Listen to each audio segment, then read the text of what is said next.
We may have been exposed, but we will not be stopped. The process has already been initiated, and now, time is the last barrier between our success and your demise.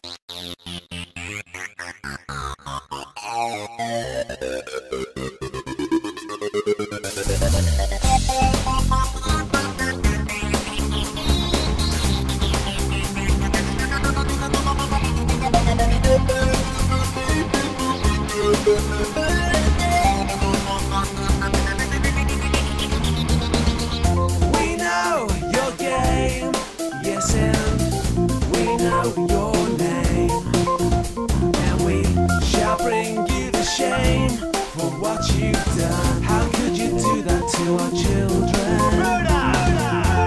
The Georgia guides are just no surprise, and we see through your lies once again. Your twin towers. Goodbye, Mr. Rothschild. Goodbye, Mr. Rothschild. Goodbye, Mr. Rothschild. Goodbye, Mr. Rothschild.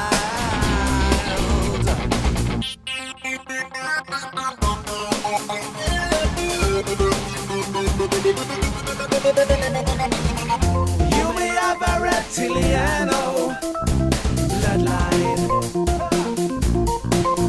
but we don't care, 'cause we're pure, and we don't need you anymore.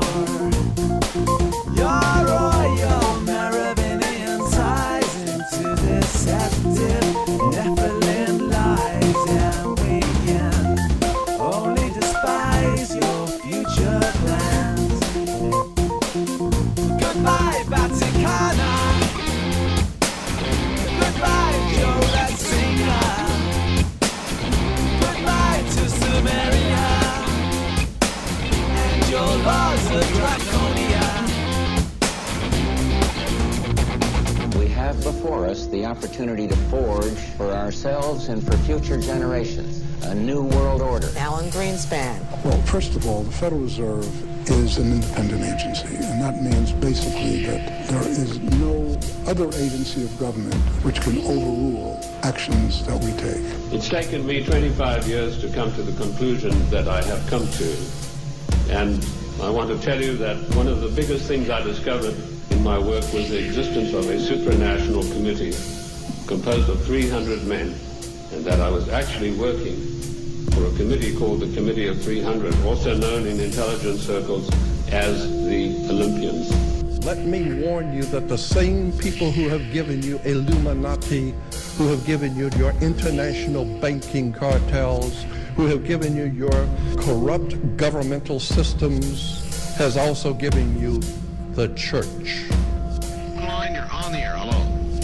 Hello, Art. Yes. Hi. I don't have a whole lot of time. Well, look, let's begin by finding out whether you're using this line properly or not. Area 51. Yeah, that's right. Were you an employee or are you now? A former employee. Former employee. I was let go on a medical discharge about a week ago, and I've kind of been running across the country. Man, I don't know where to start.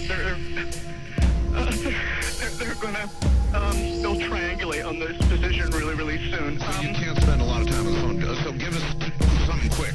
Okay, okay, what we're thinking of as aliens are they're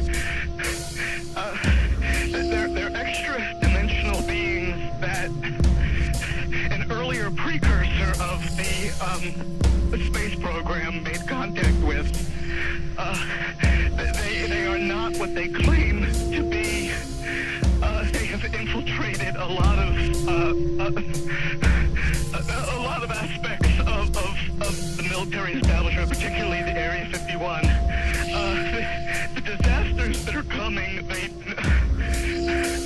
military, the government knows about them, and there's a lot of safe areas in this world that they could begin moving the population to now, Art.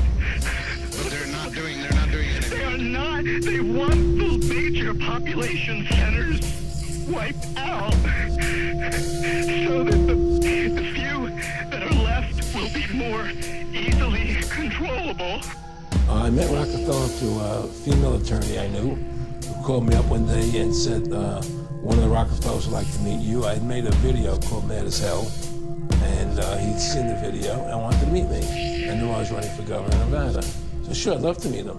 The ultimate goal that these people have in mind is the goal to create a one-world government run by the banking industry. The whole agenda is to create a one-world government where everybody has an RFID chip implanted in them. All money is to be in those chips, right? There'll be no more cash. And this is getting me straight from Rockefeller himself. This is what they want to accomplish. Total control. Total control. And you become a slave. You become a serf. These people, that's their goal, that's their intention. He's the one who told me 11 months before 9/11 ever happened that there was going to be an event. Never told me what the event was going to be. And out of that event, we were going to invade Afghanistan to run pipelines from the Caspian Sea. We were going to invade Iraq to take over the oil fields, establish a base in the Middle East, and make it all part of the New World Order. And I remember he was telling me how, and there's going to be this war on terror, of which there's no real enemy, and the whole thing is a giant hoax, you know, but it's a way for the government to take over the American people. He told you it was going to be a hoax. Oh yeah, there's no question. He says, there's going to be war on terror, and he's laughing.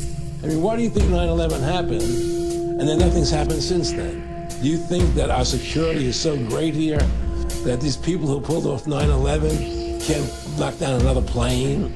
Come on, it's ridiculous. 9/11 was done by people in our own government and our own banking system to perpetuate the fear of the American people into subordinating themselves to anything the government wants them to do. That's what it's about, and to create this endless war on terror. And that was the first lie, and the next lie was going into Iraq to get Saddam Hussein out with his weapons of mass destruction. Now, specifically, this was a little over 6 years ago? This was 11 months before 9/11. Yeah. And Nick Rockefeller, who's a lawyer, he has become your friend over the previous years, and he's saying to you that it's going to be this big event, and then out of that we're going to have a war on terror, and it's just going to go on and on. Right. An endless war on terror without any real enemy. That you can never, so you can never define a winner. Look, this whole war on terror is a fraud. It's a farce. It's very difficult to say it out loud because people are intimidated against saying it. Because if you say it, they want to make you into a nutcase. But the truth has to come out. That's why I'm doing this interview. You know, as much as I like you, Nick, your ways and my ways, we're on the opposite side of the fence. I don't believe in enslaving people. And he would come back with, oh, I do. It's better for them. Well, it's more like, what do you care about them? What do you care about those people? What difference does it make to you? Take care of your own life.